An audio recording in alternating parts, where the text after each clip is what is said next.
and kick this off so you can turn yourself on. You're ready to go. Tyler's on his way. I was gonna run through the project first anyway, so we'll just call this meeting to order. Do we have any public comments? Do we have to do that thing?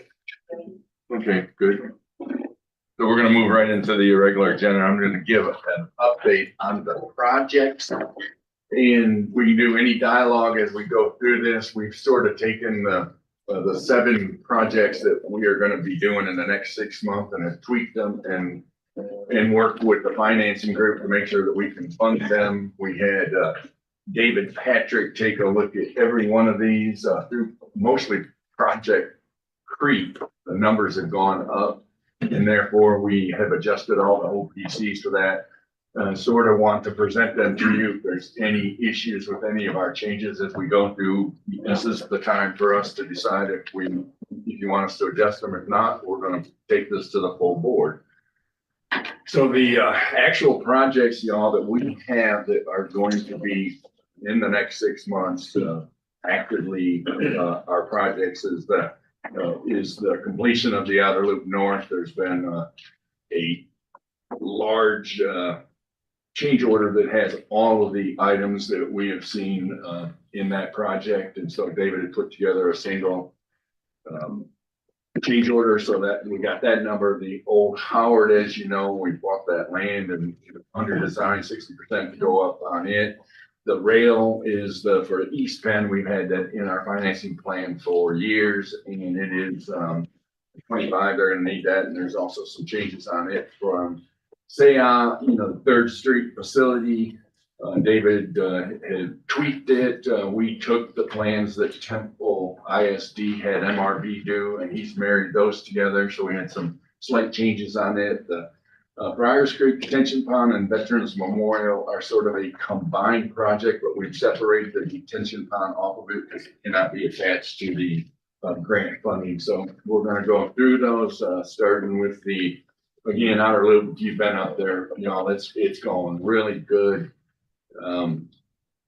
The change order actually is just multifaceted. It's a 2-page change order. I think probably one of the bigger items is south side of the loop right there where probably right across from the power plant is. There were some fairly sizable mounds that we're going to have taken down on it so that it makes the land marketable for the city so that they can sell them.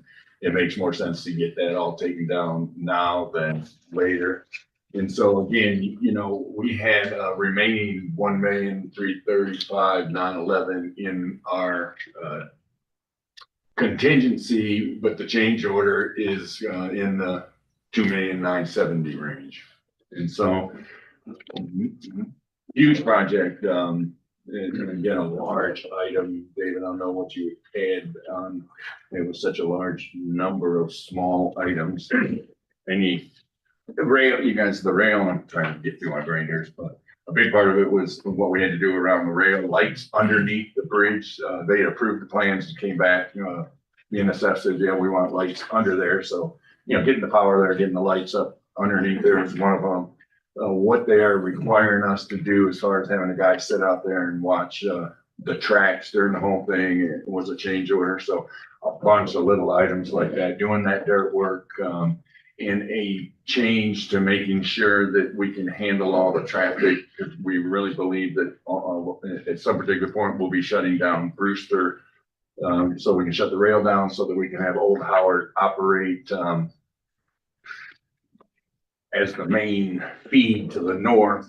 And so he's done some design changes to accommodate the traffic that will most likely be going up to Community Collector. So that's the Vegas one just because of how many items there are, but we do need to find some additional funds to be able to do the change order. Any questions that David can answer for you? You all good? All right. Second one, we've really begun to refine the actual scope of the Old Howard. He now has a 30% set handed in.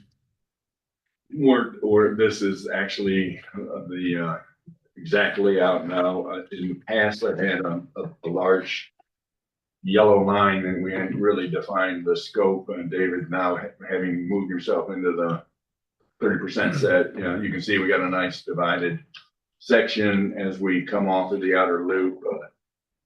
Everything where the road is going right now, we own. If you see the little, let me see, is there a mouse? You got a mouse? How did I get these? We just recently, I believe, we recently, the last house down here is under contract. And so, as you know, we own this, we own all of this, we own that. On this one, we had this last little teeny house. It's got a trailer that is under contract. First, the husband died, and then the lady died, and so we're still working through probate on that.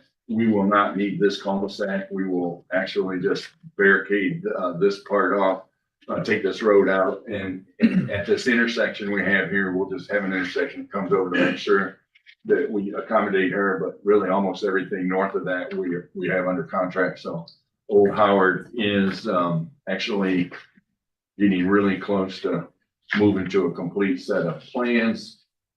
We had designed this this road with no landscaping, and now the master plan has been proceeding. We've looked at really making this entryway into the north park really nice. So we added $1 million in landscaping to do that. Up here is about the top of the hill and the top of the hill. So all this water is coming on through here. We had David add a concrete channel right to here. As you know, if we work with the current landowner down here, put this concrete channel in, we will be able to move the water to the HEB detention pond, and we have capacity. So we asked David to attempt to make it to where we don't have to have a large amount of on-site detention. So we're using larger facilities, and that was in designing it that way. It also added some costs, and so he has fine-tuned his section to the north, again, just for planning purposes way into the future. We are looking at how the geometry would be at some particular point to be able to have a safer intersection at 1237 than where it is currently, which is right here. Again, you know, there'll be additional land purchases being required. So right now it's just not on the radar screen, except for making sure that we know how we would do it in the future. This track is owned by the EDC. This one is close to being, and I think we got one other in here that is not. We've held everything on the east sides because we will own most of the stuff on the west side and in the future, and the geometry will work on that. Again, go backwards, got a hair trigger here. Again, 60% complete and on schedule on the plans. That was the design number. Down below, we had it in our construction for $8,979,000 with the changes that we've done for landscaping, scope of work, and drainage. We're now at 13,310. And so we had to, and also on construction admin going from 480 up to 613. So we had to, on each one of these numbers that are additional, when we hand it over to Tyler and to Tracy, they will show you where the money's coming from and talk about the differences between what our current financing plan has and what we're doing. So for me, I'm just going through each project and showing we had an 8,979 and we're going to 13,310. We all talked is just the chairman's in saying it makes sense to do good landscaping, right? It makes sense for us to make sure that our detention is on a global rather than a per site.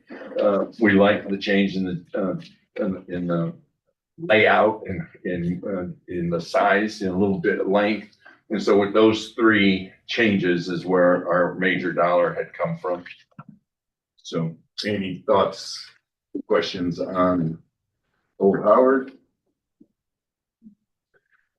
Moving to the rail, we had, again, dollars in there, and I believe that the layout that we had for East Penn was at a shorter, at a different location than when the new layout is. The change that has occurred on this is that with the addition of Sayah and Sayah wanting rail, he had to move that spur to the east and do some changes on it. And I think there's some drainage that he's having to deal with. And any adds to that, David, that you would say? Or? No. Who needs to have a sign called? Stop Tyler in the elevator. I was stuck in the elevator, literally. How long? Me and Dolores. 7 minutes. Oh my gosh. Every time I get in that dang thing, I think of that. Well, now I know where the fire key is and how to use it. How to use it. In case anybody needs to know. Martha got stuck in there, man. She was on the council. You don't want to sit there. One of us said to you, we picked you. We've gone through Old Howard and Luke, and we're on the East End, pretty simple, difference. So our current financing plan had a 2,187,000. The change on the making it, we can get that for Sayah is 3,220,000. So that's downtown, not a change on this. It's just going out. We're getting ready to release this project. This will probably be the next one up. Wouldn't you say, David? And we're ready to bid. Plans are 99.9% done. The one change is on that Avenue E section. Again, this is project scope. That's what it's going to look like when we're finished. This little section is the Avenue E that we're marrying up with TISD's change on their facility, which is really nice. They sent us all the drawings, you guys. They're spending a bunch of money and it is going to look really nice. That's why we had already added the scope for E. What David found out was that the plans that we had versus the plans MRB had done for TISD just didn't marry up. So he has taken those, married them up, hadn't really changed our dollar amount, just changed how much time he had to put into it. So just as a reminder, our construction is 4.6 and we still believe we can do this for 4.6. So there's no change, but this is a project that will be funded. So we wanted you to know all the projects that are going to go out in the next 6 months and what we're trying to accomplish. Next one is the Friars Creek Detention Pond. This is one that took a lot of work. As some dialogue here, we had multiple pockets of money on this. So we have $20 million in grant and non-increment funding available for this project. And as we were working through this as the chairmans, we had found out that the detention pond could not be a part of the actual grant. So rather than putting this detention pond in as a part of the actual Veterans Boulevard, we pulled it off as a standalone project. And it needs to happen and get released first. And it has a land purchase that needs to be bought from the Bioscience District so that we can take the land and build the detention pond. If you look at this light blue, that's your current floodplain when KPA went and looked at it. And I think everybody's known that if you look at the buildings in these apartments, I mean, they're all in a 100-year flood. You got from here. You take this, it's there. What we're attempting to do is to keep the water inside the new gray line. And that way, when we go ahead and get Veterans Boulevard done, all the water that we'll be channelizing and bringing into this area, we won't be blamed for the flooding that is currently existing. So again, this is the current. We're trying to get it to the gray. How you do that is you build this detention pond on this tract of land. this proposed detention. There were multiple, proposals, given to the city. You know, one would be to try to go buy an apartment complex like this. That would have been, 30 million bucks. Didn't make a whole lot of sense. There's nothing upstream that we could use for a detention area and really nothing downstream. So this is the solution. The solution is to take this tract of land, put this detention pond in it. You got the normal water is gonna be still going down to the channel into the main line, but we'll have a culvert that'll come over here. This will detain the water and it'll be released over into the channel and change the water from the light blue to the gray. And that way we can release the Veterans Boulevard. And so really, this was one of the bigger numbers of just having to make sure that we can cover this dollar amount and pull it.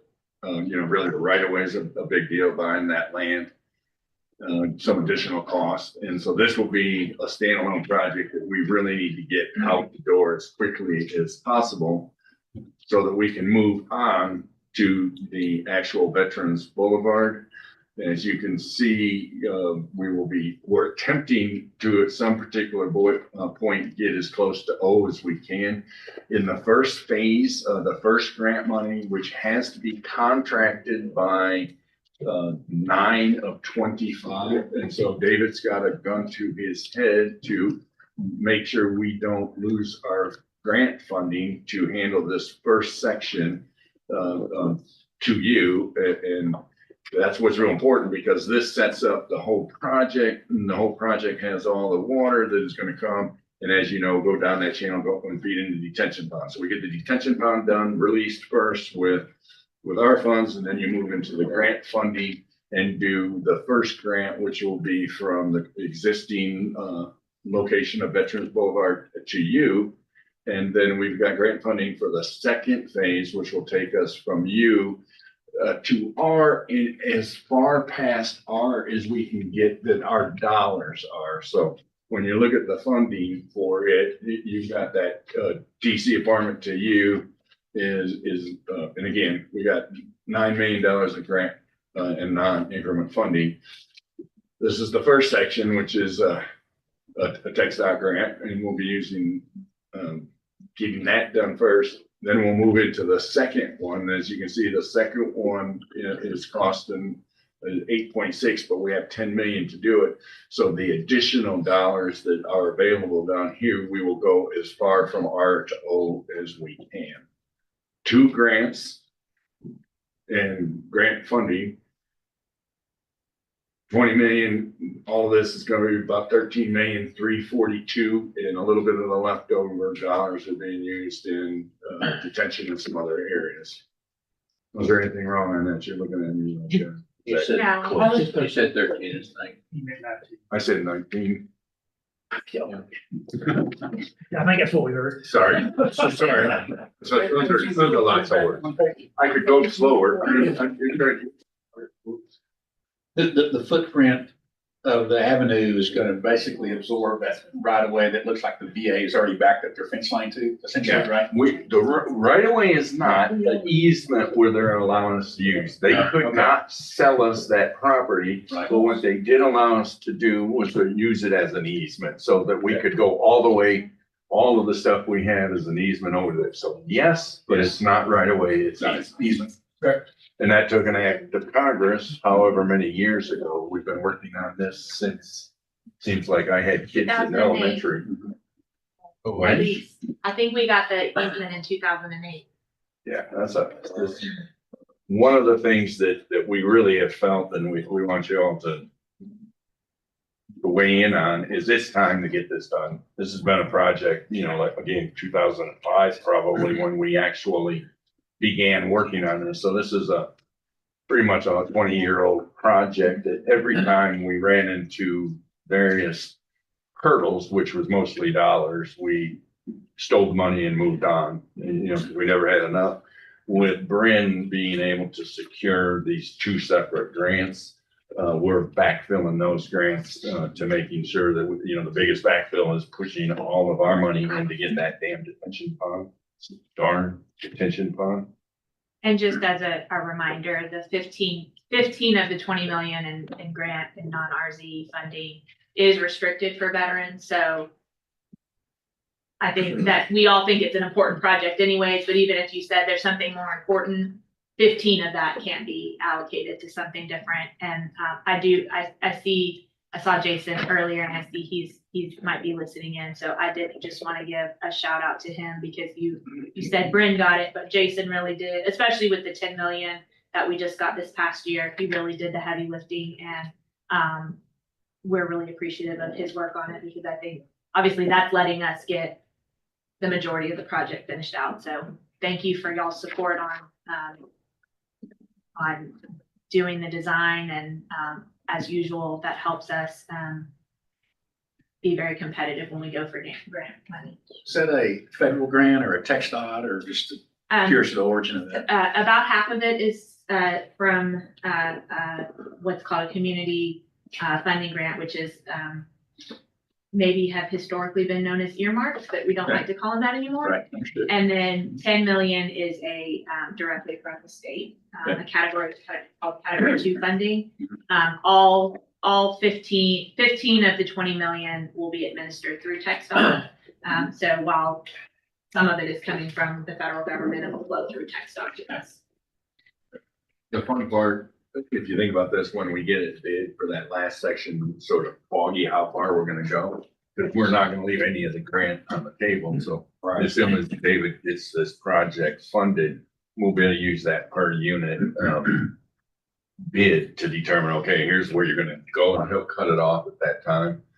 Jason's done such a good job with Bryn's staff in getting this. It's, hopefully when we get this done, y'all, we'll move right into in the next couple of years and trying to figure out how we can at least design from here and continue ourselves down to downtown in hopes that when everybody sees how good this looks, that Jason will go out and get some additional grant funding and maybe we can finish this road out. It's an important connection, really downtown to I-14. We need to keep it on our radar screen, and it's exciting that we possibly get this project moving forward. It is a good candidate for state funding because it is on the state system. So that helps us leverage some categories that aren't available for other projects, and then lets local money be used in other ways. So one of the things that Zone's done and successfully is doing the plans, getting plans done and getting right away purchase so that they can take it to the state and to the federal and have a project and not just. that is really important. So thank y'all for your It's support. worked for us on multiple projects and getting out in front. Really, just a question. I think we started out at 30% design set, then we went fully designed it, but does 30% help with that funding? The more you can do, the better, because a lot of times, the more shovel ready, Right. you, especially if not with getting the funds, then certainly with getting them sooner rather than later, because a lot of times people who are not very far along, you can swoop in and get something earlier. And of course, time is always your enemy in terms of the longer out it is in the state plan, the more cycles it goes through, the more opportunity there is for other projects to compete with it again. It's never over until the contract's let, the AFA is signed, and on this project we have signed. We talked just recently, Bob and I, if anybody's had the time to drive Veterans all the way into downtown on the, I guess it'd be the west side. Yeah, that'd be the west side to the top. Yeah, on the west side, there's currently 3 of the old car lots for sale. If you guys notice that, it helped this project a long way into the future. It is on our radar screen as far as dollars and in our financing plan, but as a project group in the zone, it would make sense just to try to buy that right away. I mean, you let them still have the property and just go take that 25 foot. And so once we get this approved in our financing plan and get David pushed off as a project group, we don't need to re-talk about that and let him at least give us the footprint, before even the 30%, get us that footprint and determine if some of these tracts of land should be bought, some of the right of way bought now, because people are making zero on that track that's for sale and, going by in 20 foot's pretty easy when there's no cars sitting out there. But might be something we can talk about. 2025. This is, this little piece is really hot off of the press, really in some of our last little meetings as we were looking at the availability of funds when Tyler goes through it.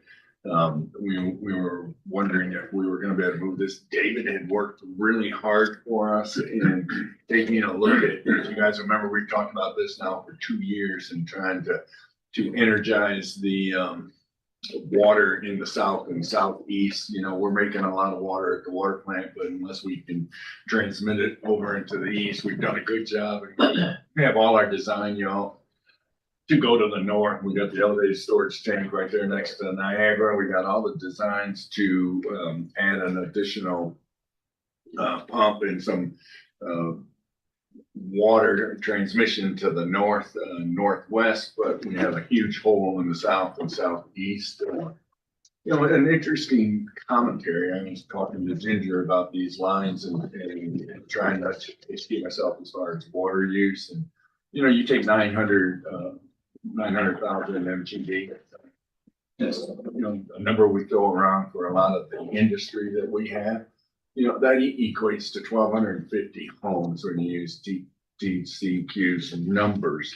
And so, there are times you wonder, why would we try to get this transmission over there? It's because when our industry, every time we add somebody that is a large water user, we don't really ever take it and to understand how much industry uses versus households. So, one MGD, again, 1,500 homes and service, which is the same for household services. And so that's one of the reasons why we as the zone have got to look at this transmission line and helping it getting enough water over there. Because when we get an industry to sit there, it takes a lot of water, and we got to just make sure we're doing that. And so we've had that and have really been interested in helping get this green line over to the where it needs to be. David had really helped us in breaking it down into segments on that A. C is in the ground, almost tested. That goes from 31st Street to 5th. We need to get from the water plant over to 31st. So right now, underneath 31st, water line is sitting there. This purple line is all in right of way, doesn't take any additional right of way. So he's broken that off so that we can begin the process of releasing that and taking these in little bites. So as we sell some land and as we have available funding on our radar screen for the last 2 years is to making sure that we have the water and sewer capacity in both the north and the south and really citywide, so that we can have growth. When you add 300, 400, 500 jobs and then they bring in 5 people per job, you're putting a pressure on the whole community. So for us, we got to make sure that if we're going to tell somebody that they can move into Temple and bring their employees here, that they have a place to live. They don't have to move to Georgetown or to Waco. And so again, it's really important for us to have all the infrastructure in place, roads and water, sewer, police, fire. I mean, it's amazing. Schools, we spent a lot of time talking to Zana a little bit preaching, but you got every time we look at these projects, and if we're going to land big companies, you got to make sure you got the infrastructure for the whole city. This water line is really important. So to here, it is real easy because we're using right away from here to here. There is a 18-inch, I believe 16 or 18-inch transmission line currently running right here. And so that we're just going to mirror that, and you're still going to have to go to those people, but that easement's there, and we're just going to have to add a small amount of work to get to it. So this section is going to be a little bit easy because these are friends. This is BISD. We've got this all in right away, and this is Horny Toad. When we get from here down here, it's probably going to be the constriction point. So we think A1 will go pretty quick, moving over to A2. And A3 segments, and getting ourselves all the way over to the railroad on Fifth Street. From Fifth Street, you're gonna take that, up the railroad, which, dead ends right into the Aggie Life on, Black Land. You run up Black Land, and in 28, they're gonna build an elevated storage tank right next to the current school that is built for TISD. And that will, if we can get from the water plant to that elevated storage tank, we will have gotten enough water into the south and southeast to handle a considerable amount of economic growth for the city of Temple. So I thought I had numbers. We didn't have numbers, but David, we're gonna go over those. They're in there in the financing plan. Again, we adjusted these drawings and some of these numbers on the fly in the last day and a half, knowing that if we can get a couple of our land sales completed, we can actually achieve everything we just showed you. And so before I hand it over to actual finance to see how the heck we pay for all of these changes and projects, are there any questions on any of these projects from anybody? You guys go ahead and tell me, know where we're at. Tyler? My turn. Your turn. Okay. So we do have a plan, to pay for all this. So there's a couple things, and Tracy, I don't know. You're. I have a presentation. Okay. So you got 2 pages, well, anyway. You got 2 pages, the single page, most of this is the changes on our financing plan. Okay, so the single page is the changes to the financing plan that we'll ask for, assuming that we all agree on, which will be presented in our board meeting. And then the page with the staple is every project that we have and the project cost and when it's allocated per year. And Tracy, I don't know, if you're planning to go through? Yeah, I wanted to go over the property tax, Yeah, certified roll, yeah, and then we'll, direct our attention to this. okay, perfect. Thank you. Just, refresh our memory on the process. Each year we receive the certified values with update, and then we update our revenue estimates. We, which John alluded to, that our goal has been to align funding with project delivery and funding source. And over the past few months, we've been reviewing projects for project scope, delivery timing. We continue to update project cost and estimates, which we did have some projects that had some significant increase in their cost. And then also looking at our master plan, project listing, and then some concept design and project vision. We received the certified values back in July. We're still trying to tweak the zones, but we think we got it in better order. The values, you can see there, now we have 7 taxing entities in the reinvestment zone. And the top table relates to value. On the far right, each entity has their own individual value because they have different defined geographic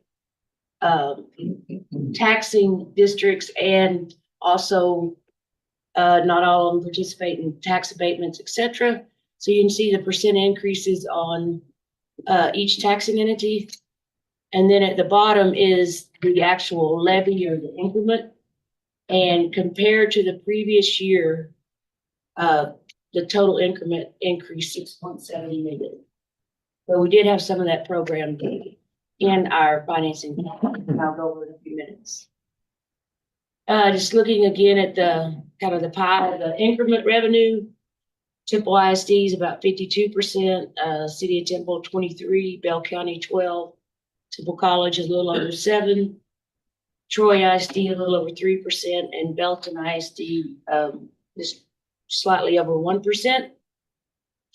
Taking another look at that levy, I went in and took what is out of TISDs or all the ISDs, what is your local dollars and what comes from the state that makes them whole. And with the compression of the M&O tax rates for school districts, a big piece of the pie now comes directly from the state. 24, or flows through the school districts to the reinvestment zone. 24.73%. And then looking at this, the property values per state code. Now the pie, the industrial is about 51%, a little over half. Commercial properties, a little over 20%. And where we've seen some significant growth over the past 3 to 4 years is in multifamily and residential. Those combined now are over 4%. We have the vacant lots, et cetera. So Tracy, is that by value? So by value on the tax rolls, 24% is now multifamily or residential.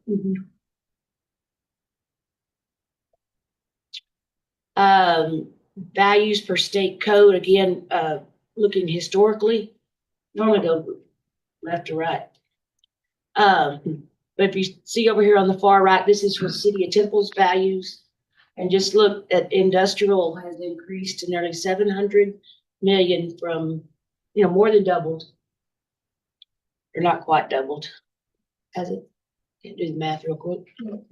But then look at the growth. Yeah, the growth in multifamily residential, significant growth there too. Looking at our 10 largest taxpayers in the zone, and this is by levy, not by their values, because each one has different values. The top 10 make up about 61% of the levy. Panda 1 and 2 continue to be the top taxpayers, but their percent is going down. HEB is a major contributor too, and I've got some specific data on them. This is a chart we like to track, and back in, I guess, what was it, 2016, hit a pretty big high. 91% of the total levy was tied up in 10 taxpayers. There's not a lot of diversity, and Panda made up 76% of that. And today, with diversity and growth in other areas, the top 10 is now down to 61%, and Panda is down to 38%. And again, that's just concentrations in more tax. You don't want it all in just a few taxpayers. And More that's diversity. important. That's important because that hurt us on our bonds. Yes, that's So like when the underwriters look at our bond to go sell the bonds, especially when we switch to having our bonds backed only by the zone revenue.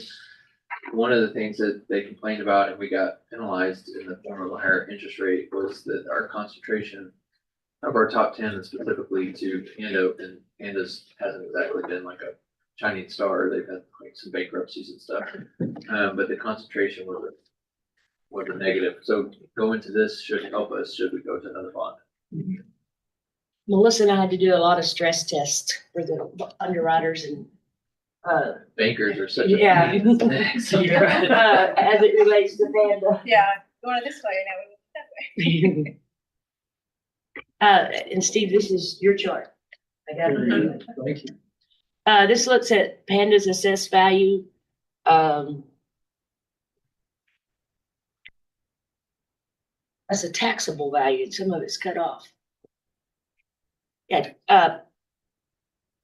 should be taxable. Is now close to 400 million. You see Panda 1 is still has the 50% abatement on it, 143 million. Panda 2 is up to 251 million because there has a declining abatement percentages. These two are totally backwards. This is without any abatements or exemptions. They're both valued very close to the same value. Panda 1 and 2 for right under 700 million is what they're saying their market value, which again, that's far from your 1.3 billion or 1.4. Not as far as it once was. right, it is. Yeah. Yeah, it's, Pretty quick, isn't it? yeah, I have 26 and 7. I have a chart on all the abatements. This is just a table I put in that shows the top 20 taxpayers on value by year. And taxable value, and again, you see Panda, and this is in TIF 1, excludes the TMED area. But you can see the top taxpayers there, and HEB, they've added some significant value, which I'll highlight them a little bit. Tracy, do you know where Meta fits in this chart when they come on? If they come on at the values that we forecasted, they'll be number 1. So Yeah. like Bob and I were talking, so some of these, when these abatements roll off, our concentration of Panda goes up, but we also add Meta, which We'll diversify more. re-diversifies some of it. I think I got some numbers in the back to show you, but no, they will be number 1. Another one that's added on the top 20 is the Extraco building, Redeemed Temple Courtyard LLC. Value went up a good bit. And then here is TIF 2, which is the TMED area. A lot of the apartment complexes, multifamily.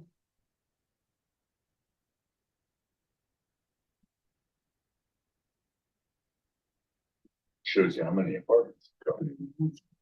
A lot. Realize it until you listen.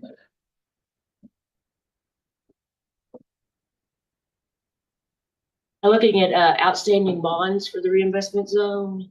Hold on, can you go back? So are you counting hotels as single family? No. That home, 2 suites? Hilton Garden Inn, are you, so in a residential calculation, does that count hotels? No, this is This is just top 20. No, it's not. Okay, got it.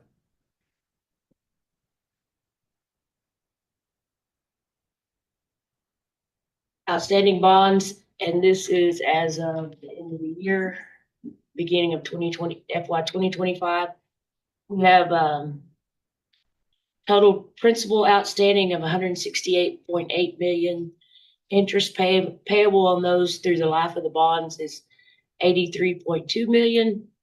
As you look at the very bottom, we show the original issue date, and then the call date. And if you see that first column of 2018 bonds, they are eligible for a refund or meet some refunding criteria.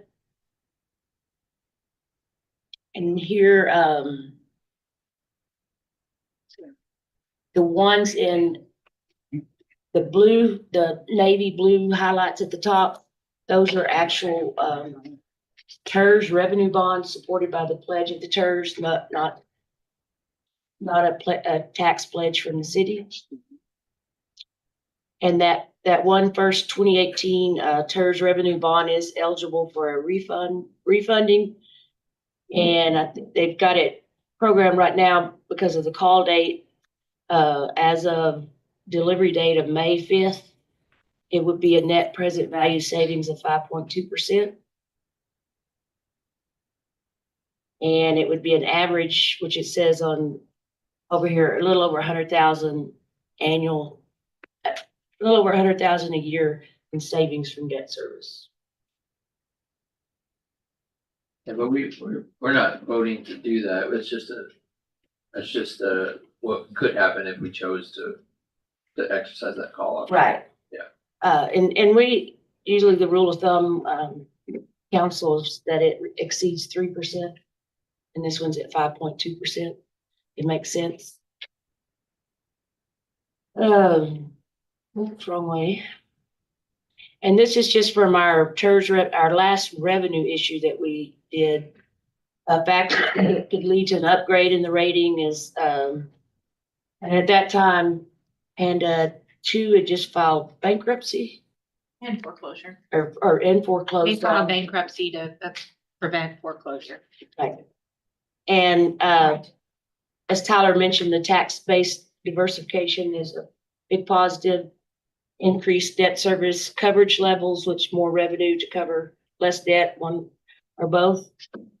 And then things that could impact the downgrade is prolonged foreclosure, which they're back online and that went well. Also major additional taxpayer. Future increment revenue. I wanted to go through and just show by year, we've got several abatements and show what value is added back to the tax roll because an abatement expires. And in 2026, we have nearly 140 million coming back online from Panda 1.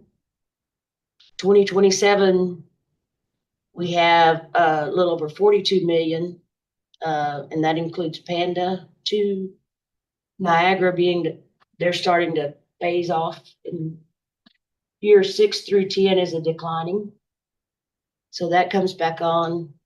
And then I just show another major one in 2029 is East Penn comes back online. That year is nearly 30 million. In year 2031, HEB, the automated freezer storage, will go from 100% to 60% abatement. So we get to add back the 40 million. And then 2032, we have another piece of Niagara coming back online. And the next significant increase again is in year 10 when the 60% of HEB automated freezer storage comes back online.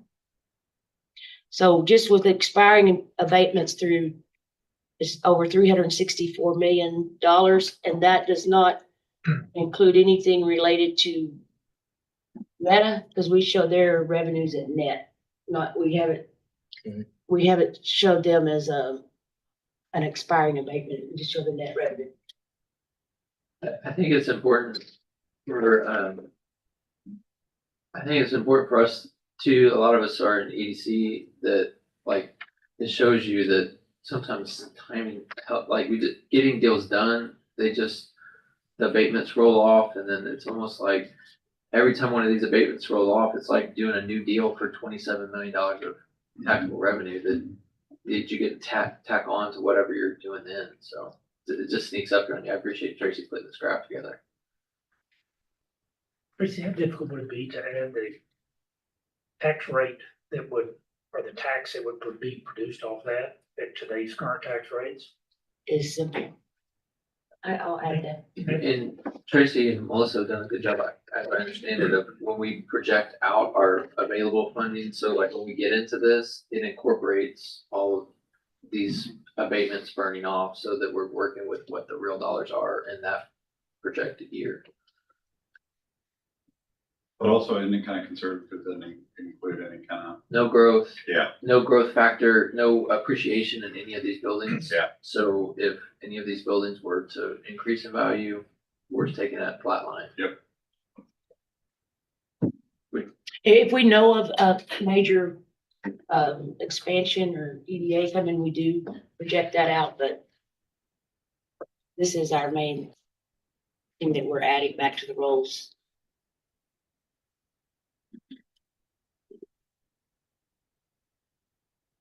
And I just wanted to highlight HEB. They, which they had the distribution facility, refrigerated warehouse that was completed, I think, in 2022 sometime. It came on the roll at 22.4 million. That includes personal and the 50 million was estimated personal and real. But to show that over the last or their investment on their site, their taxable value is $203 million. And of that amount, close to 84 million is personal property. And then the real property close to 120 million.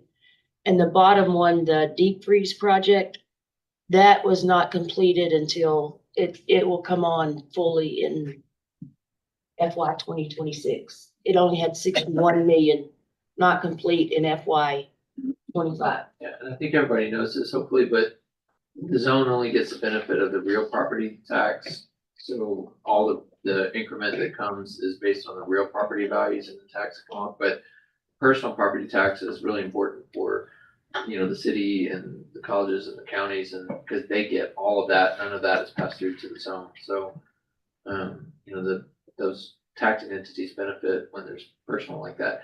One question, Tracy, I know when we do, like at EDC, when we try to project out what the zone's increment's gonna be based on specific projects, y'all typically take 80% of their projected real property value. In this case, it looks like we've had 50 million and it came in at 61 million on real property. Is that accurate? No, 300 million. The 50 million come in at 22.4 million. Okay, so we were less than But the our bit, 80%. I think what these numbers are personal and real property. I guess my question is, how close were we, like on this one, is a real project of what we estimated versus what the real property tax ended up being? We are close because we didn't use 300 million, we used 125 million and took 80% of that. So we were very close on in fact, I think that 61 million may come in over 100 million next year. So we're, And the 22 million, I still think the appraisal district needs to do that's connected to another building. I think they're missing some of the So, investment I there. guess maybe ask another way, is that still a correct assumption that we're using 80% of the real property that EDC gives us? On most of them it is. Yeah. Okay, But like Bucky's, it wasn't. that's okay. And Panda. Steve can tell you that. Doesn't equate. Of course, Panda was almost exclusively real, which is good for, it's not a bad thing. The more real property in the reinvestment zone, the better.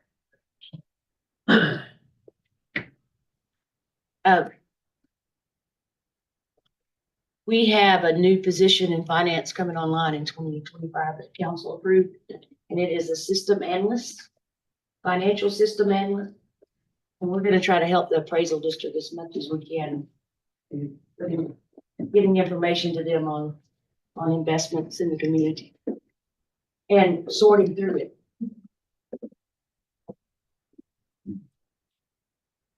This is one I think confuses people sometimes. You look at our net increment, it's the net less than what we call discounts for uncollectible or adjustments to the roll. But if you compare it to our current financing plan and the proposed plan amendment, that's the net increase or decrease in the third column. So in FY25, it's 4.2 million.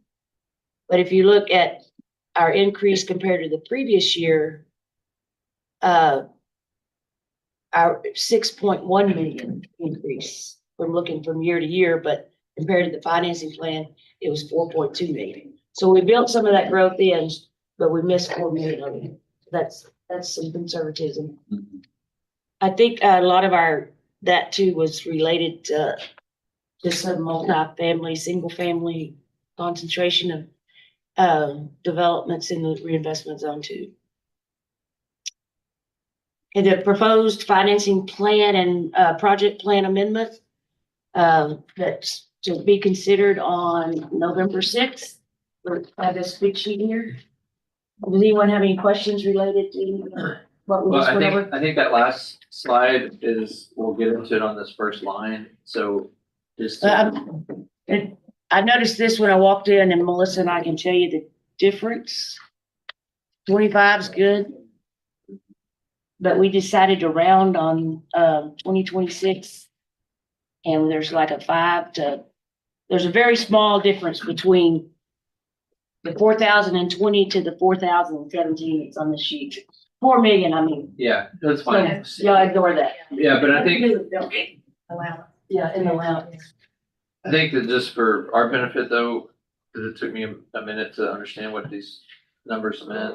So we actually had a $6.1 million increase in our tax rolls.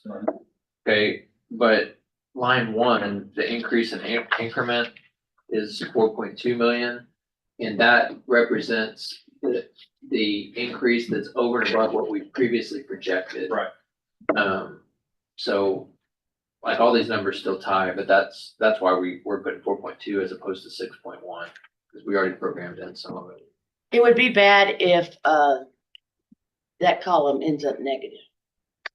The third column. We'd rather give you more money to program than tell you, whoops, Yeah, take 3 million off. yeah. And I think it's important for this group to know that Tracy was always, we always get extra money in these meetings, but it's because we are conservative in our assumption. Tracy, some of that 4.2 found also, you kind of alluded to the challenges with the appraisal district, picking up everything. Yes, and I think on our roll, and that is one thing too, we're suggesting to, increase our allowance from a little bit because of all the adjustments. But I've found some properties, or Melissa and I together have looked through and found some properties missing. But then we've got some City of Temple properties on there too, so. But some of the properties that was missing, it was like FedEx, like it wasn't like a No, house. it was like- Hiding in plain sight out there. Yeah. Whatever. Sorry to interrupt you. But they will find your shed in your backyard. Yeah, for sure. They got drone. The LiDAR. So Tracy, do you just want to go line item or? I would like to hit the highlights of it. And Okay. again, this is net change and also not all of this will be into the amendment. It's just to put everything on the same page to show funding.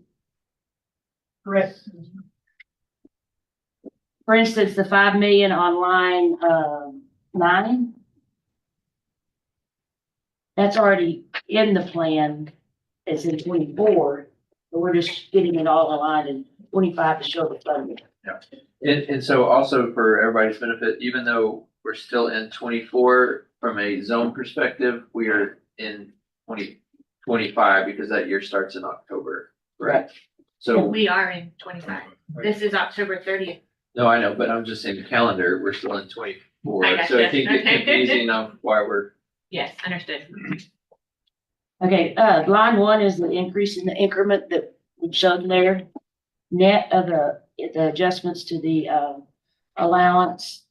Line 2 and 3 are land sales through TDC funding that would come back from them. and just to be clear, those land sales have not closed. They have not And so closed, it's pending. Yeah, they're pending, and then we've broken them into 2 different categories. They're more than 2 different land sales, but the categories, basically, the 3.5 are basically ones that we think are gonna close in near term. I mean, we're under contract and there's a closing date that's been set. The larger one, the 16.4, the closing date has not been set, but we think that there's a reasonable chance that they close this year. And so what I've asked Tracy and Melissa to do is we're gonna go ahead and plan on that revenue coming in this year so that we can program the land or the spending of those funds. But also, we will not let a project that relies on that funding until those funds have been collected at the amounts that we're showing. So if for some reason, I think these are real sale numbers because they've been functionally negotiated. But in the event that we only collected 2.9 million, or we only collected 10 million as opposed to 16, then the corresponding projects below would be adjusted. And we wouldn't let John start on a project until the funds that are out are paired with those land sales. And we know what we would do if that happened. We've done that before when we lost Ocho, do you remember? Yeah. So you've got to stay out in front of all your projects, but if something falls down, we know what we would, as a project group and a group just like this again, if something happened that they didn't close, we would meet like this very quickly and everybody would say, here's what we're adjusting. And we know that. If we don't do that, you guys, you're gonna be so far behind by the time you close something, it'll take you another 6 months to get the getting projects going. So we're gonna try to do this in real time. Yeah, and that's the rationale for showing it, is we think there's a reasonable path that it gets done, so let's go ahead and show it, program it, and plan on it, but understanding that we have not collected it yet. And we will treat it similar to what we've done with a planned bond issue. We hadn't issued the debt yet, so. Right. Haven't sold the land yet. Money's not in hand. The next three are Lorraine Drive, and the top part is source of funds that we're using to fund the project, or, projects below. But, Lorraine Drive extension, just sweeping some savings from that project. The airport grant revenue, essentially, I think we're moving some to another year and adding it, and the ramp grant is gonna carry over to. Veterans Memorial bond proceed. And this was when that is a complicated project of where everyone's project committee, finance committee has, or discussions have been to align that with the funding, available funding, the project delivery with funding. Part of the money was in 2027. So now that we're funding it all in 2025, we don't need the 3.3 in 2027. And then line 9 is just the grant revenues, the 5 million and the 10 million. The line 8, which are bond proceeds, that's an additional non-increment revenue. Line 10 again is just moving some of the Veterans Memorial funding from 24 to 25, and then there was the 2 million out in 27 that we can allocate that in 27 because we're funding in 25. The next 3 line items again are some 11, 12, and 13 are sweeping project savings or available funding. Line 14 is taking when John mentioned line A, it was funded in 2027. We're adding that money back to allocation because he's proposing to fund it in part in 26 and part in 27. And that is one that the cost of that line did increase considerably too, compared to what we had in the plan. Again, not needing to build a pump station and ground storage tank in 2026, using that money to fund other projects. I don't know if you mentioned that, John, you don't need that until you get the line built, the lines built. It will need to be done in correlation if you're gonna do that elevated tank in 28, right? That's when you're gonna be filling it. Yes, So. after A, before B. I would think that the pump station, will start at the exact same time that the elevated storage tank would, right, David? Would that work? Something like that. We had that funded, you know, I didn't bring that up, but we had that pump station funded this year, I believe, right? Yes. We had that 6.8. What did you take it out of? You took it out of, 26. 26. Right, that's one of the numbers that we won't need till 28, so we're using that 6 to do part of A2. Or yeah, this is in that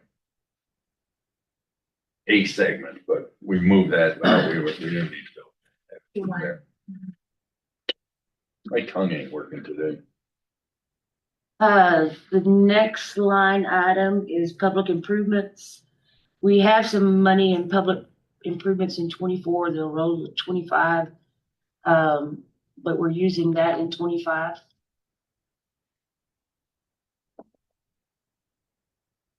And then going down to the proposed use of funds.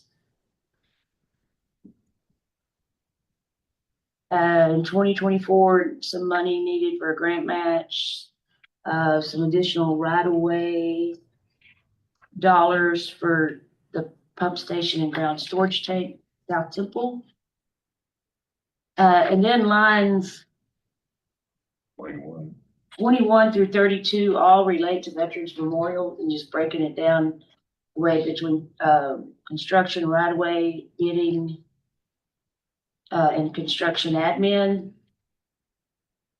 So this, well, 21 through 32 adds up to well, actually, if you take out the detention pond, so it's really lines 23 through 32 line match up to what John said was 19.6. 24, right? Yeah, sorry, 24, because it doesn't count any of the detention pond. So the detention pond, we gotta buy the land and then build a detention pond. That's one project that the zone's taking. And then, but then functionally after that, so starting with 24 down to 32 is all the construction of the Veterans Memorial that we've got non-zone revenue that is available to be spent. But we still have to show those expenses in the zone. Right. Even though, and we show the corresponding grants up above in lines 8 and 9 to offset those expenditures. Correct. And there's just shy of 700,000 of non-zone funding that is going towards the detention pond. And then that gives the full 20 million in grant, non-increment money. But most of the detention pond is not grant funded. And I guess, just so everybody's aware, we're looking at buying that property from the Temple House Stop Sign district that owns it, and they are a willing seller. So it's not like we're having to negotiate that. We think these are real numbers. That's the entire tract. But it's not the entire tract. It's the entire 10-acre tract that is required for the detention pond. The Health and Bioscience owns like 20 acres in that. And it's working with the Health and Bioscience District to achieve the vision that the zone has for TMed and TMed standards and all that kind of stuff. Again, if I could sum up Veterans Memorial too, it was only about a little over $4 million was added to the project. And then the scope was shortened on the last segment, because the estimate is 6.7 million, and we're only able to fund it at 1.4 million. So, but only a little over 4 million of new money was added. And then you're getting everything in the right year, matching all of that up. Yeah, and also just on that same note, for example, this group, John and I will abstain because we both serve on the Temple Health and Bioscience District. So when we get to the board meeting, I don't want anybody to be surprised if we abstain from this. We're gonna, 21. We're gonna pull 21 out. Yeah. Line 21 and vote on it separately. We're gonna make sure of that. And then there's another, what was the other one? There's another line. I'll point them out when we get to them, Yeah. if I need to. I just didn't want anybody here to be surprised if we abstain. Because we're serving on that board as well.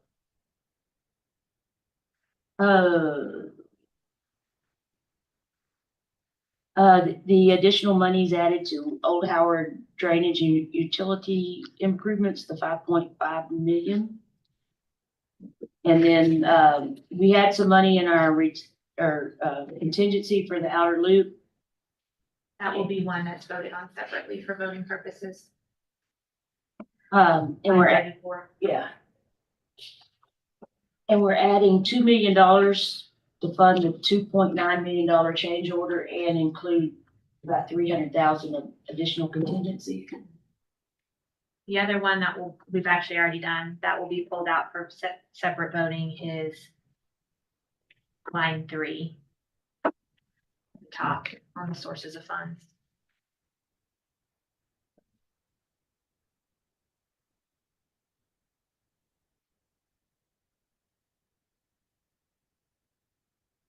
And then line 35, I can come back to it, go through all the other projects, or you want to go over it now, or Whatever your preference is. I may get through the projects and then come back to Line 36 is, some design dollars for repair of the Pepper Creek Trail.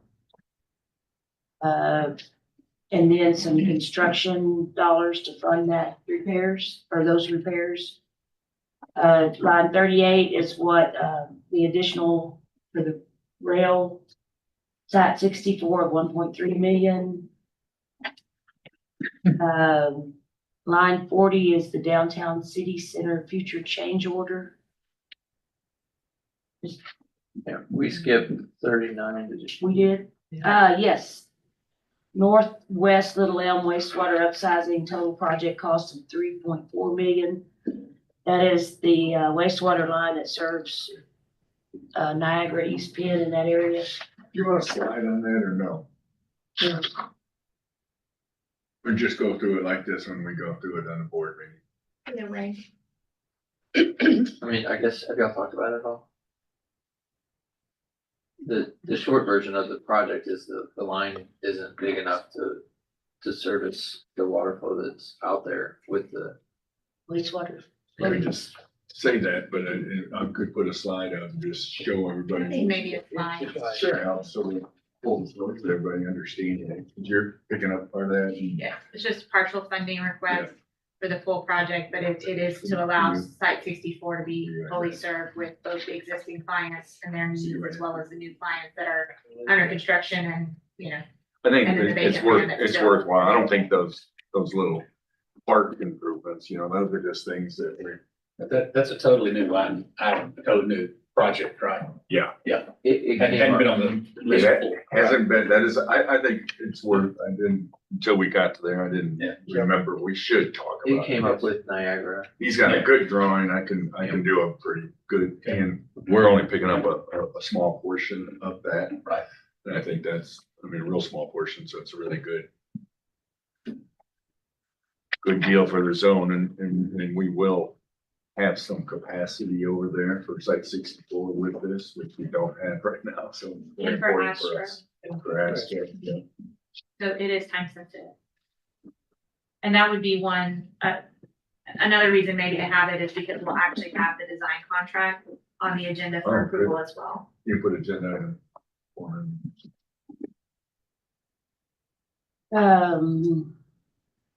Line 41 is just something to do with the airport grant.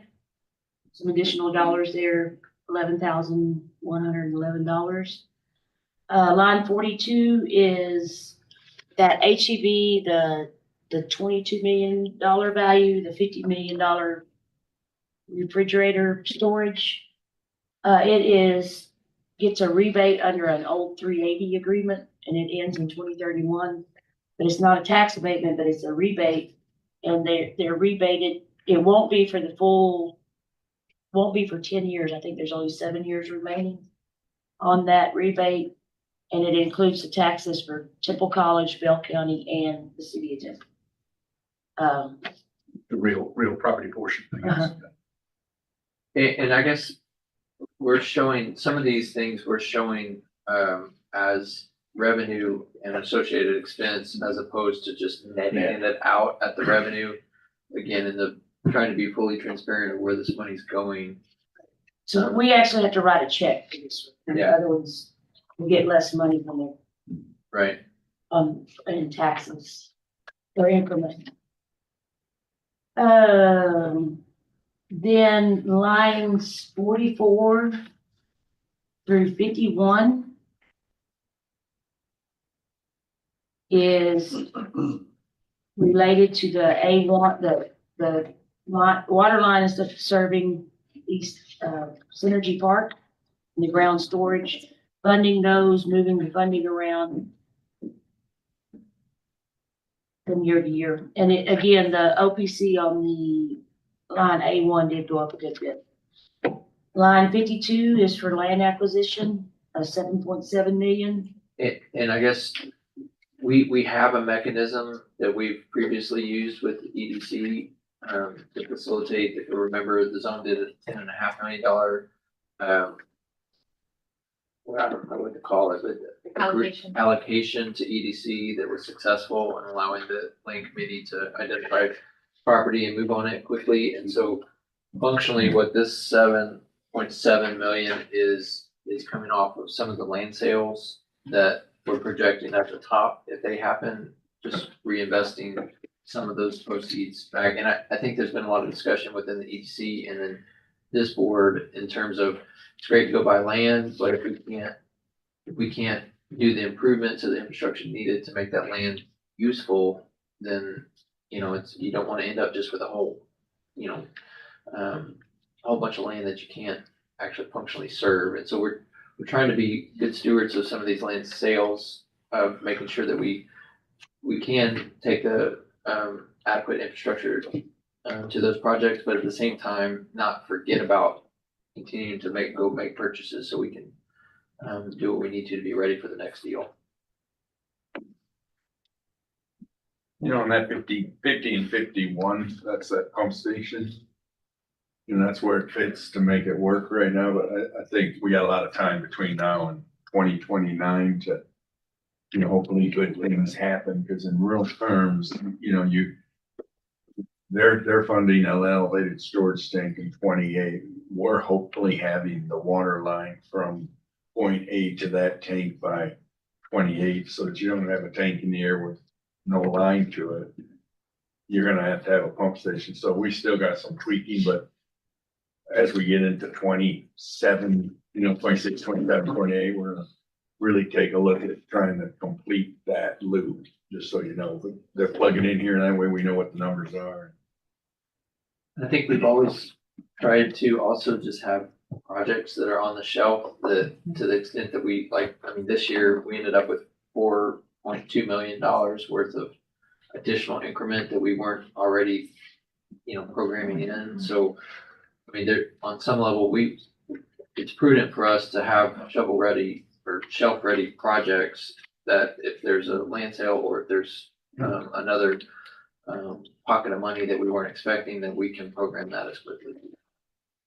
This cleans up a lot of the projects we've been talking about for, I'd say, the last 10 years as far as veterans that. But there's some holes, you know, as we were looking that we need to work on trying to fund, which can come from either land sales or new income money, how it's gonna do it, but we still have Avenue A for all of us know that the downtown Avenue A second, you know, that project is a project that we still have the dollars, and there, you know, you can see that from in this period of time we're looking at, we still don't have the dollars to completely fund that until we come up with it. But this gets us all of the projects we've talked about.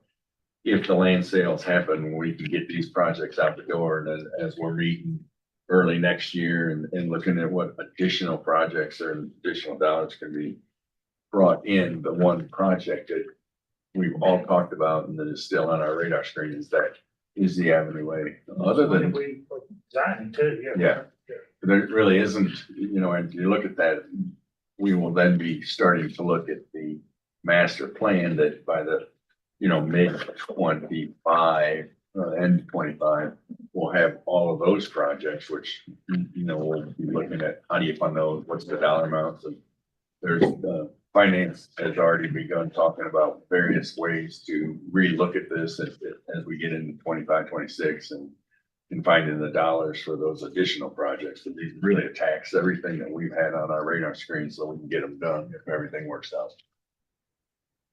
I've also asked Tracy, and I'm curious to know your thoughts too, Gary, but Tracy, just we've got this refunding potential, but then it seems like potentially the next 12 to 18 to 24 months might be a window to look at another potential bond, especially as Tracy talked about, where our diversification, all that stuff is all trending in the right direction.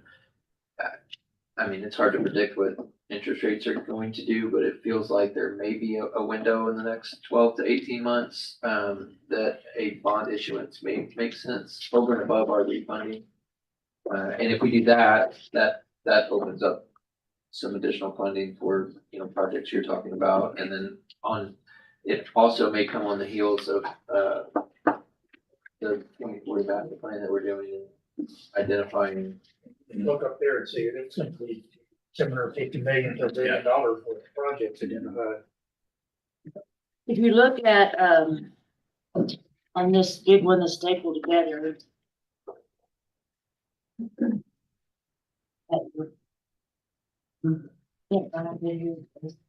Line, last page, line item 177. Beginning in 2029, we have a, and this doesn't include any big project the TDC is working on or anything, but really 2029 is not that far along. And there's 17.1 million and $25.5 million that's allocated there. That's, again, that's not including any new EDAs that we might, be funded for or any land sales other than what is on this list right here. So there's money to work with in future years. That's what's that available for allocation number? Where are you? Like the very, very top of the very. We save it to use it the next, sometimes we'll put it there to use it for the next year. Is that, I think it's a good call. The very, oh, that one, okay. Yeah, sorry. Um, I mean, is that minus debt payment or debt service or? I think it's minus what- projects that That's your are. operating cost. Rich, do you wanna circle back to the Yes. one we skip after that? I don't wanna. skip. yeah, this is, that may not go that detail in the board meeting of overall of this, summarize it more, but, I will ask if anyone have any questions, happy to answer or follow up with me or Melissa. Got it, yes, for the, basically allocated here. And I will let Brian discuss line 35. So line 35, is another agenda item that staff is asking for consideration on in the November meeting. It would be a resolution to establish a public safety fee or police and fire, really, but, I don't have a preference on what to call it, but police and fire is what we're talking about here, assessment fee, related to residential properties within the reinvestment zone. As we talked about just a little bit through Tracy's presentation, there's a lot more residential growth happening within the boundaries of the reinvestment zone over the last few years. And I think that's an overall a positive thing. It's needed when you are in, and many of you are in the room for economic development projects. Just as important as water and land is quality of life and housing for the companies. They want to, they're looking at the holistic picture for where they're locating. And so having residential areas develop out in our community to support those job creations is a good thing. What happens though is that unlike the industrial projects that bring both real property investment that goes into the reinvestment zone to reinvest in future projects, and personal property in most cases, sometimes very significant personal property that then flows to the participating taxing entities to support the operating cost of the areas within the zone. Residential properties are 100% real. So with very few exceptions, there's no personal property associated with residential development. So staff is asking for a portion of the residential revenue that's generated from residential properties within the reinvestment zone to be used for police and fire services to support those residential areas within the zone. So what would continue to flow to the reinvestment zone to be programmed for projects would include all the residential revenue associated with 6 of the taxing entities who don't have to provide direct police and fire services within the zone. And then it would be calculated based on just the city of Temple portion of that residential property. So whatever those residential properties are generating in property tax revenue through the city of Temple's portion would be used for police and fire. We would set this at, with a sunset review so that we, would look at this in the future as other areas develop, that are benefiting currently from reinvestment zone, significant reinvestment zone infrastructure and investment that have not yet come online. We'll continue to evaluate whether, this would be needed, into the future, but we are requesting it for, a 5-year period that would match our business plan. It's actually 6 years. good 6 job. years. I did 5+1. Sorry, that's right, 5+1. So said another way, you're proposing to take the city's portion of the increment that would come out of these residential areas, and that's where this 2.2 million. Yes, sir. And it would be, restricted to police and fire expenditures. And in practicality, it would be used extensively, at least at this point, our choke point, if you will, in our needs is really fire. I was talking to John yesterday about a different topic, and we currently have one new fire station programmed in our business plan. And this is not not that it's not important and not a challenge for us to overcome and figure out how to pay for the capital side of the fire station. But that's not really where the main issue, that the kind of choke point, for lack of a better word, is for us. It's really in the staffing, the operational side, because every time we open a new fire station, we need to add 12 to 15, depending on if it's a ladder company or an engine company, firefighters to that, to the general fund in order to support that station. And unfortunately, with the 3.5% property tax revenue cap, that makes it very challenging to do that on an ongoing basis and keep up with other needs, inflation, and it's difficult. So we currently have one programmed in the business plan. But if I had a magic wand, and if I had a really true ability to put what on the ground what I think we need, I think we will need 3 to 5 stations in short order.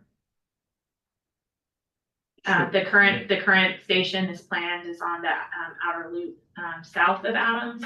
We need another fire station in Southeast Temple. We need another fire station to serve the new industrial park area that is being developed now. We will probably need even another station in South Temple as that area continues to grow with new school investments, both from TISD and Academy, and also in Northeast Temple to support both residential and, all of that development behind Buc-ee's would also potentially be covered by a new station. So that's just, that's what if money was no object, that's what I would put on the ground tomorrow, and I think would support our community well. One of the things we're doing in the master planning is we're taking each one of those quadrants and locating fire stations, and you do a 1.5 mile radius, and it gets a little fearful when you start looking at the holes that we've had, because we've been growing so much since the last time the city really started building fire engines. There's a fire stations. It's, you don't realize, you just really listening to the presentation and the master planning from the chief.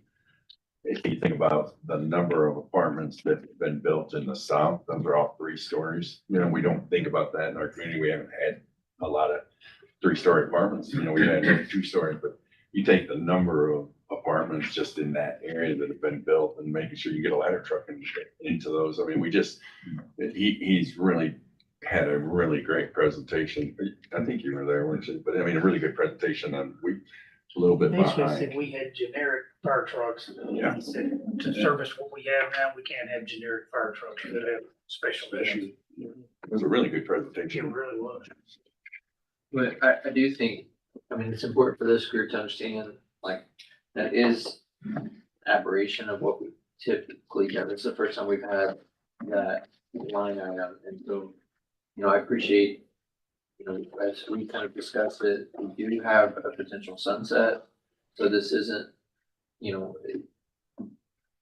my priority has always been to try to keep zone, part of the secret sauce to me is keep zone dollars able to support projects and forward-looking projects. as much as we can.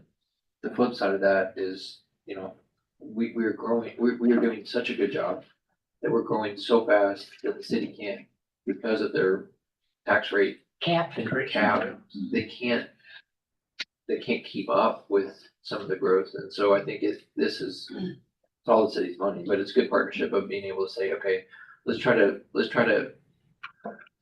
help, but let's try to help in a measured, dedicated way that is specific to our zones, but then let's also not go into perpetuity on it. Let's make sure that we have at least a function or a way that we can continually evaluate to make sure it still makes sense. Because as Brent alluded to, one of the things that what we talked about is the argument holds, in the way that the zone is currently constructed and the way we're currently doing projects. But as we continue to significantly do projects and make purchases and increase tax value outside of the zone of Old Howard, I mean, we're gonna spend a bunch of money that's not in the zone, which is again, a little bit different than we've done it just because we're running out of land within the zone. And then when we do that, that creates a bunch of tax revenue that the city does get to capture that the zone does not get to capture. So that may be the inflection point where we say, hey, and that probably comes around the same time that we're showing in this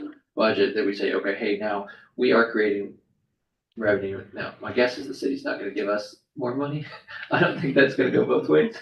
We'll ask in 2031 for $2 million to come back to the zone in Atlanta, but either way, I'm supportive of it. I'm supportive of, making sure that we've got those services. And actually, the day after we talked about this, I think is when Delta Centrifugal had the fire in the industrial park.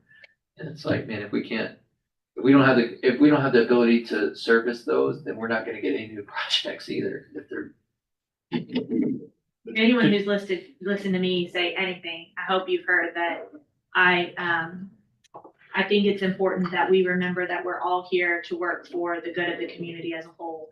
And it's most important for us to look at the whole picture and figure out where the needs are and where the different puzzle pieces fit best in the funding scheme. But it does, just like when we talk about supporting schools, I mean, it does us no good if we get siloed and we don't focus on the big picture. So obviously we're not voting on it today, but I appreciate the consideration.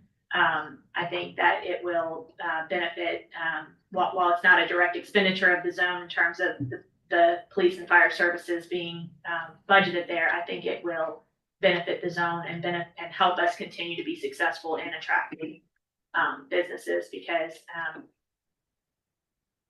again, that quality of life piece, that people want to come to a community where they feel safe, where they have things to do, and police and fire is important to that. So I appreciate the consideration.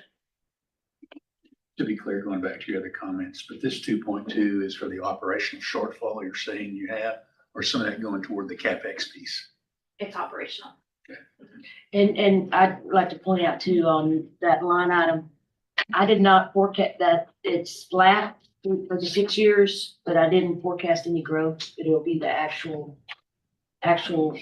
Whatever, Yeah, until I get a better grasp and analyze the data better, I would prefer to just keep it flat, but not add any additional growth at the top.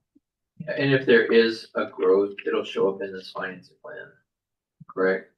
Yes, it will. Yeah. Revenue will be increased and matched, yeah. Yeah, so, and we are keeping this as a line item, again, to the point earlier, so that we are transparent where the money's going to. It's not netted out at the top, so in the event that, when we do start getting to where maybe we get to where there is an inflection point or whatever, it's pretty clear in the data. And it's easy to calculate what, both things. Yeah, So we can see that clearly. My request was that it was not a subjective number. So it was a number that we could calculate. We could agree if it's the right number or not, but it's not just a subjective number. Right.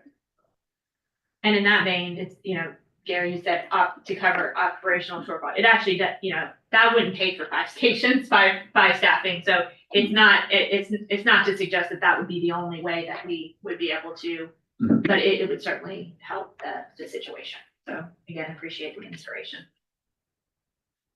And that pays for all your projects.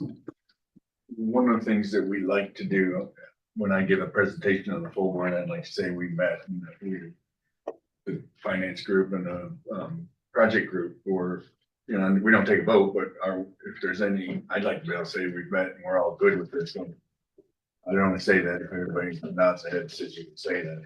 Oh, You all good? Yeah. I don't want to represent something that isn't your feelings. that's one question for an update. This is rather small compared to some of these others. Bell County Annex. I know there's no change here. Just what's the latest on that project? We have had very recent communication with Bell County, and I believe that they are going to be asking for an extension.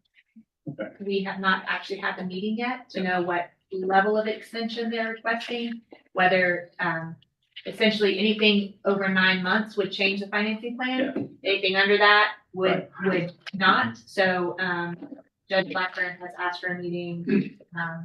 Did he say after? That's maybe Soon. before, yeah. Probably after the election. So, I bet you, I think because it's there been- is gonna be a change in the election. You know, there was a change at the Commissioners Court that's pretty well known that at one point, there was just a commissioner handled it in his district and was 100% ability to just say, we're gonna do that. And the Commissioners Court as a group had decided that, hey, let's get 2 or 3 people to vote on this. It isn't a single issue like that. And I think that's one of the things that slowed the train, and that it's in the person's district that's changing over. So I think it's really one of the things that has delayed it, because they're wanting to make sure that it's in that Commissioner Court's purview, and They the whole also- group want to vote on. So I think it slowed the train down. Yeah. wouldn't They've you? also indicated that they're further along with their design plans for the annex in Colleen, and they want to know what the numbers come in for that. And they were supposed to have that before I guess maybe around right now. They're not gonna get it until they've been delayed on that project, so they're not gonna get that until after the first of the year. So, but I think you're right. I think he wants to meet after the election and before Thanksgiving to request the extension. So I'm not sure, we haven't reflected anything here yet, because if they say I just need 6 months, then we won't need to change anything. If they say I need 9 months or a year. Last year when we did the extension, it was for a year. So, and what that would do is simply, if y'all recall, $2 million a year for 3 years, it just move it out a year.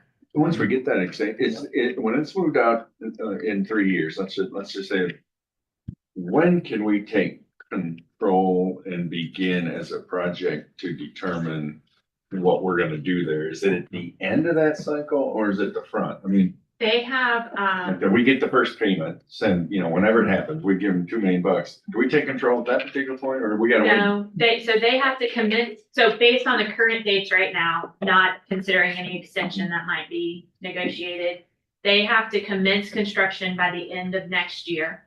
And then, I think they have a year to complete construction, and at that point, we would get control of the current facility. So it's not tied to the payment as much as it's tied to when they have to commence, and when they have to complete. What we've done though is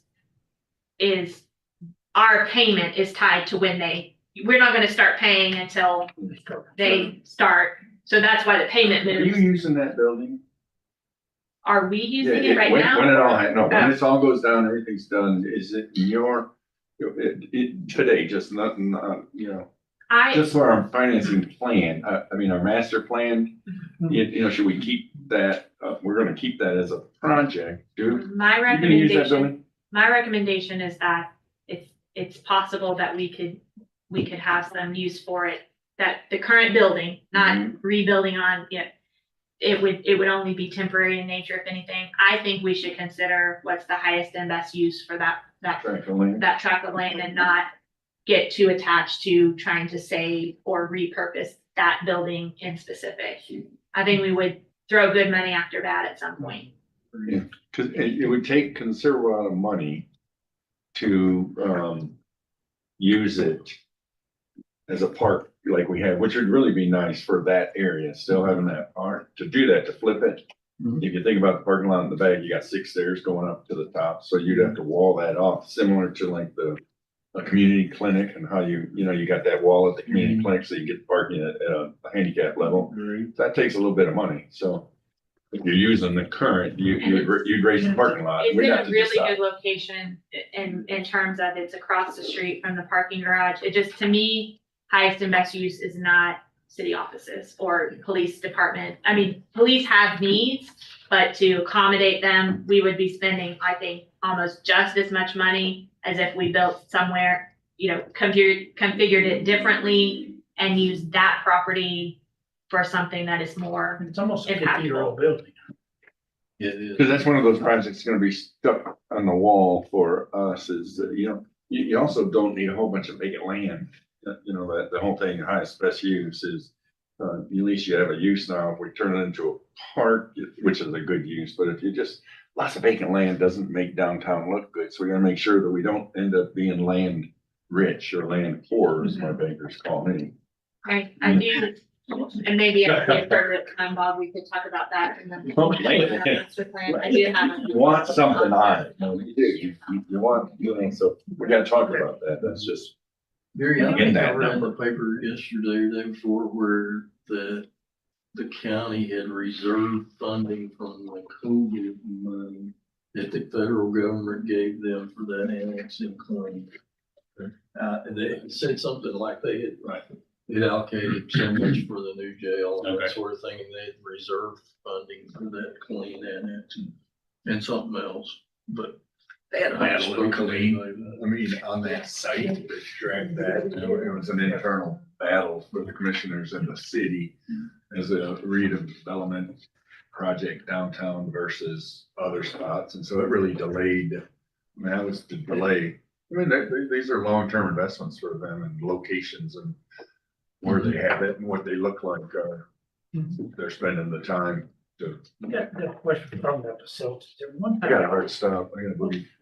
Go. I'm just like, The facility assessment that y'all took on several years ago, did that get concluded, done, or is it still in process? Which one are you talking about? I don't know, the big massive one you're looking on, existing building. Doing space. condition assessment. What is it? It's underway. We faced it, so we've done, I don't wanna say maybe 5 or 6 buildings a year. We've done, so some of them are complete, so yes and no. It's underway, but we opted to not do it as kind of one big, Got it. because we really wanted, someone to not come in and just paint a broad brush. We really want very specific information for each building. So we found working with the firm and just giving them 5 or 6 at a time, gives us better data. Better data. So, I don't off the top of my head recall which ones are underway right now, but I think we've got about half of those underway right now. Real quickly, the meeting is scheduled for 7 a.m. on full zone meeting on the 6th, which is the day after the election. Most people probably be up late watching. We do move it to the noon, ish on the 6th, or actually move it to the 13th at 7 a.m. We move it to the 13th. On the 6th. What's that? Can we just do it in on the 6th? Can everybody do noon? As long as you can get a quorum. That's the other thing, is get a quorum. That would. Yeah. Yeah. But if we move it to 13th, that hurts us in getting a financing plan amendment to the council and then releasing the. The only thing that would be impacted would be the design contract for the Northwest Little Elm, which is somewhat time sensitive in that SEA needs it. And so that would put us being able to release that at council in December, or the second meeting in December instead of the first meeting in December. If we, Is David moving? no, we could get it in November if we keep the meeting before the count. It doesn't have to be on the 6th, but anytime before, maybe we could move it to 7 on the 7th. So that, it just has to be before the council meeting on the 7th. We need your recommendation before the council can vote on it. If we do the zone meeting after that, then we're just gonna back up 2 weeks basically, because the council has to have 2 readings. I can't do the 7th. And with being a I could volunteer Liz or Jana to, help work to see what might Make sure work we have for the most, unless you guys just wanna flush it out here. then I'm volunteering Liz for work. Is so I'd love David to do working that. on that, already working on the design of that? I'm not sure, to be honest with you. Okay. I wouldn't be surprised, but I wouldn't be surprised. So either noon on the sixth or 7 a.m. on the 13th. We just need to make sure we have a call. Just let me know, I'm good either one. Okay. I'm good either one. On Thursday, Brenda, can you say 7 I can't do the 7th. Third. I can't do the sixth, but I could do the 13th. I can do the 13th. Tanner cannot. I can. You do the 13th. Let's just move it to the 13th. I think a lunch meeting, you're gonna have a hard time getting. I think you're right too. Let's just do 7 a.m. on the 13th.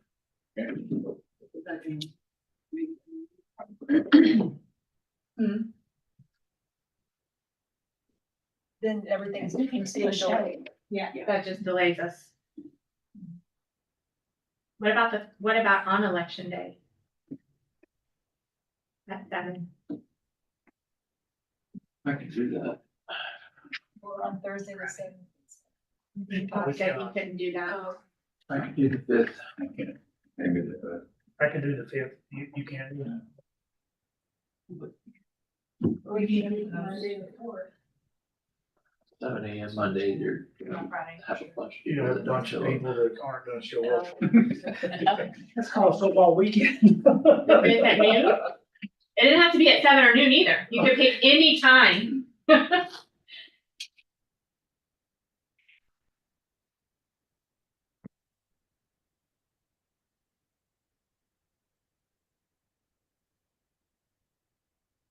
I'm just worried about lunch meetings, this quick, and people don't have time to plan and they just have business lunches and stuff. You don't have to do it at lunchtime though. You can do it at 10. You can do it at 9. What is your commitment on the 6th? Is it lunch only? I mean, we have a standing chair meeting at 3:15. Oh yeah, the 6th is when Rick Perry's in town. So back to this. The sixth, instead of doing 7 a.m., just push it a little bit later in the morning. Does 9 work? No. I'm gonna be up, Okay. so I just not, I think Mine we're, too. I think there's some people that, I think there's some people that may not be awake at 9. What about Take the care. what about the end of the day? I could do, Just a step forward. yeah, I mean, I could do later in the day. Me too. Or, I'm sorry, what day? I could do later in the day, Which day? On the the 6th. 6th. Could you do Yeah. 4 p.m.? I could. I could do 4. Or even in the day on the election day. That's still not enough. 4 p.m. let John know it's at 4 o'clock meeting. He's supposed to have a, I have it on my RZ chair calendar during that time, Okay. so I hope that's reserved. Right. And he's not gonna blow me off. Election day, I've got a That's meeting not from proper. 3:30. Do it. So are we looking at 4 on the 6th? Is that what we settled on? 4 p.m. on the 6th 4 works for me. p.m. 4 p.m. on the 6th. How many do we need for We'll make sure 4? we have a form. Yeah. Post the agenda. 8, 1, 2, 3, 4, 5, because he's already got it on his calendar block. So we only need 3 more. If Steve, did you say you could or you cannot? Yeah. That's 6, only need 2 more. Yep. I'm sure we can get 2. So 4 p.m. on the 6th. 4 p.m. on the 6th.